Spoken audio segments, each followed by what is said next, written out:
Welcome to BYU Radio's Big Stories, a show dedicated to the incredible tales surrounding the opponents of the BYU Cougars. I'm your host, Cleon Wall. Every football-crazed kid across the U.S. dreams of being a quarterback, leading their team to the game-winning touchdown, and then being carted off the field by adoring fans and admiring teammates. Very few of those kids receive a scholarship offer to play QB, let alone in the Big 12.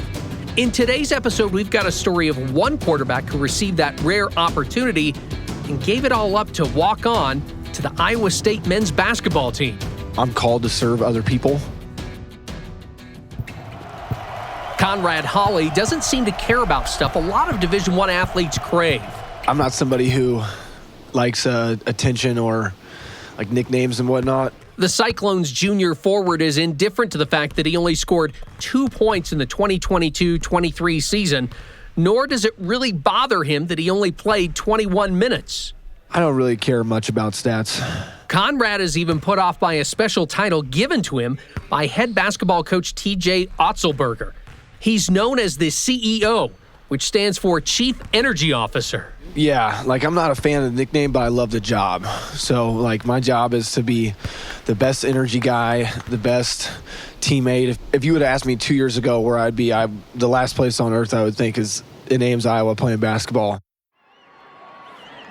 Conrad Hawley was a football player first and foremost at Raymore Peculiar High School just outside of Kansas City, and was hoping someone would offer him a scholarship to toss spirals around the field at the next level. My high school team was pretty good. We had a really good defense. I had really good players all around me, and they helped me play really well and have some good games and win a lot of games. And then as the season went on, we just kept winning, and we won a state championship. Hawley was named Missouri's Offensive Player of the Year. Scholarship offers started to come in, but one stood out: Kansas. It was his one and only offer from a Power 5 school. Conrad gladly accepted, graduated high school early, and headed off to KU. But the dream started to fade after he arrived in Lawrence.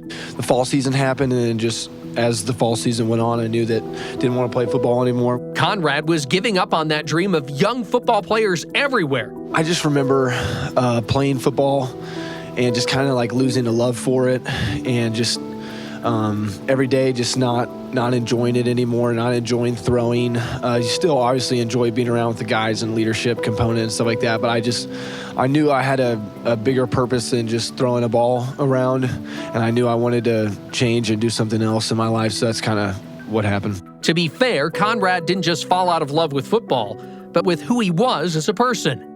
And I just remember I spent a lot of time in my life, and especially at the University of Kansas, just being a selfish guy and thinking about me, and then why is this not happening to me? Why am I not getting that? Why is this not happening for me?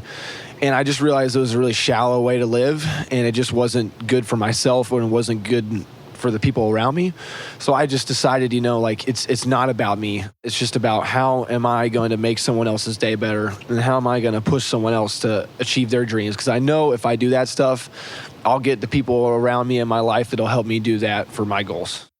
Conrad didn't believe he could reach his full potential as a leader and motivator as a backup quarterback at Kansas. He left the team and campus and moved to Fort Collins, Colorado.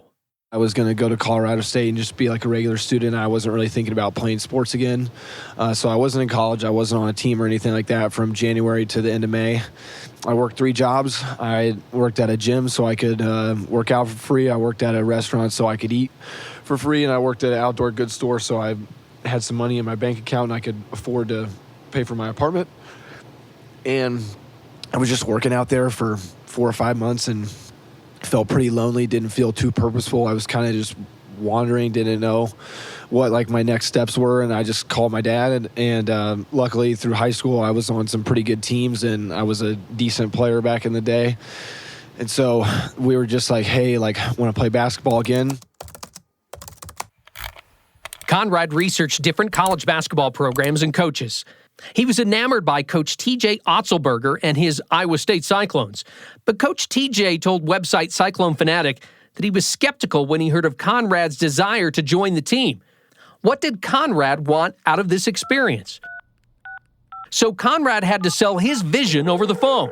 And from that initial conversation, the former QB knew he wanted to play Otso ball. I like disciplined people. I like serious people. I like guys who are about the work. And that gets thrown around a lot in college sports and in sports in general. But I just knew from that conversation, none of it was about basketball. None of it was about, he was very upfront and honest. Like, this is exactly what we're asking of you. This is exactly what we need of you. And you got to get that done. And it was super serious. And you could tell that he needed to hear it in my voice that I was serious about my job and what I'm coming here to do.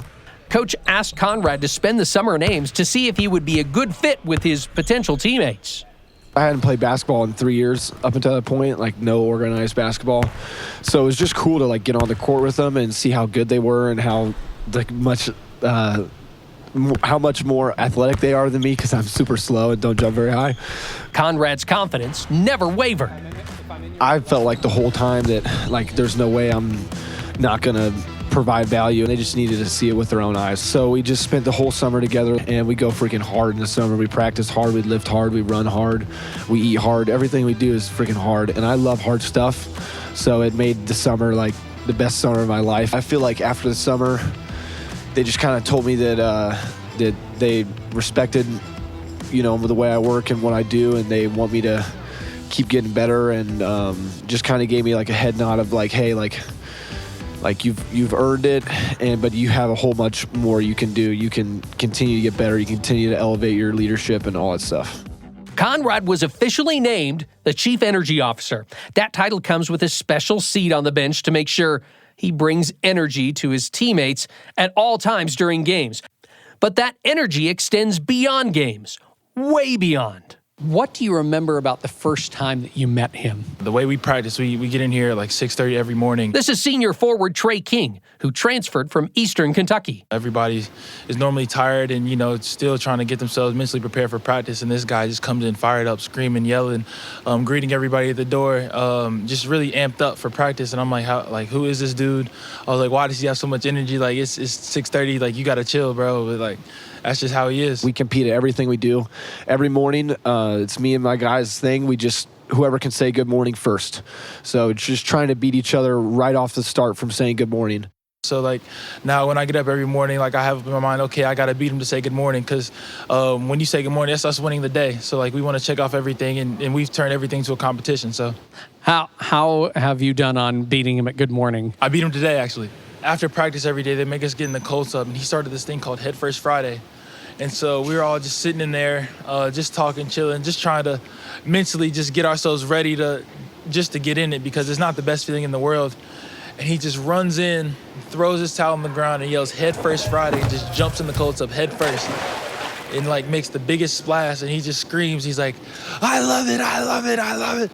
What is it like for you to guard someone? I mean, are you just all over him the whole entire time when you're out there? I honestly just try and foul him, and hopefully I get away with a foul because they're so much faster than me. So I try and like take away space and use my unathleticism to my advantage, if that makes sense. But yeah, that's what it's like. Anyone get upset at you for that? All the time. Yeah. All forgiven after practice, though? Yeah, we can be friends after practice. That's the way it works here. He's not one of the most athletic guys. He's not the most talented, but I mean, he's a competitor. I mean, the biggest thing he does, he pushes you mentally, he pushes you physically. With the fouling, I mean, he makes you stronger with the ball. He makes sure like you have to be prepared when he's guarding you, because you know it's coming. I think he's an extension of coach, honestly. I mean, even though he doesn't play a lot, he's a coach on the floor, and he shows us things that we might not see, and he encourages us when we're down if coach gets on us and stuff like that. So, like, I think that everything that he does, it carries over to the game, and I mean, we can't be more grateful to have a guy like him. Trey relied on Conrad after transferring to ISU. During that time when I couldn't play, we were lifting 6 days a week, doing extra conditioning together. So he always pushed me and helped me to stay focused on, what was coming, because, there were times during that whole stretch where, it gets very monotonous and you're like, what am I doing? So he saw at times I was very antsy and very frustrated. So he helped me stay grounded and stuff like that and to stay patient. What do you do outside of playing basketball to stay, close together as teammates? I mean, we do everything from go to the movies together. We go play pool. We go to the pool together. We just hang out. One of the biggest things we do is after dinner every day, we come to my apartment and we play Mario Kart for like 2.5 hours every day. Conrad's energy and leadership have rubbed off on other players. I've definitely seen other guys jump out of their shell way more. I've seen mindsets change. I've seen verbiage change. Like I remember being around guys that were like, yeah, I'm tired, I'm sore. To a month later, they're like, screw that, I'm here. I'm ready to work right now.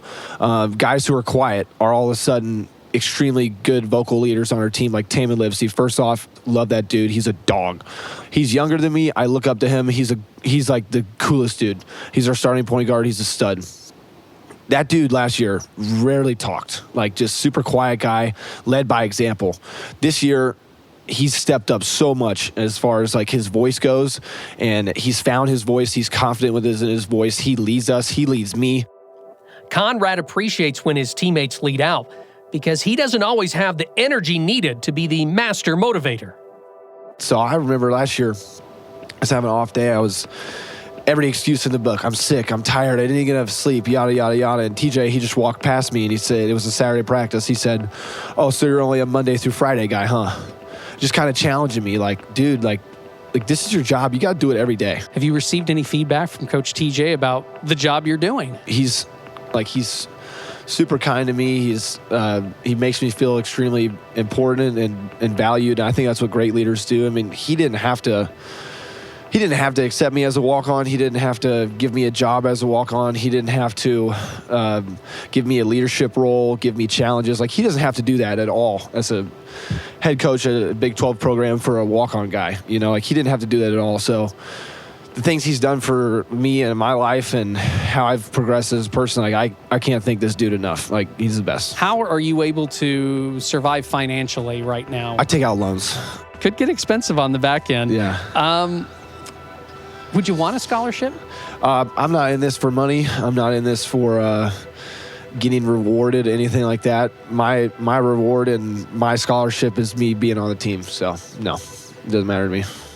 Conrad soaks up all the leadership lessons he's learned to dispense them to young athletes who might become scholarship players or walk-ons. I'm really passionate about public speaking, and I think it's been great to speak to kids around, you know, because I've been the best player on a team before. I've been a role guy on a team before, and I'm the worst player on my team now. So no matter your role and no matter where you're at and no matter what's happening for you as a player or your team or anything, like, you can find a way to add value to the group and impact winning and win a lot. So that's what I try to do.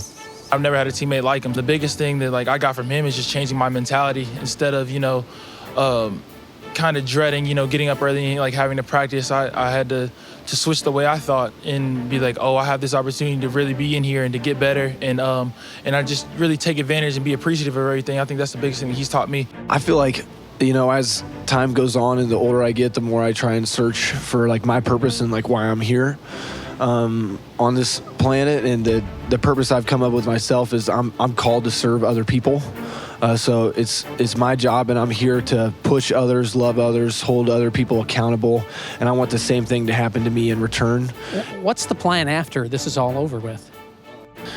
I have some pretty private, personal goals that I want to do in my life and some things I want to accomplish. But after school's done, I'm going to go do those things, and then I'm going to continue to serve other people doing those things.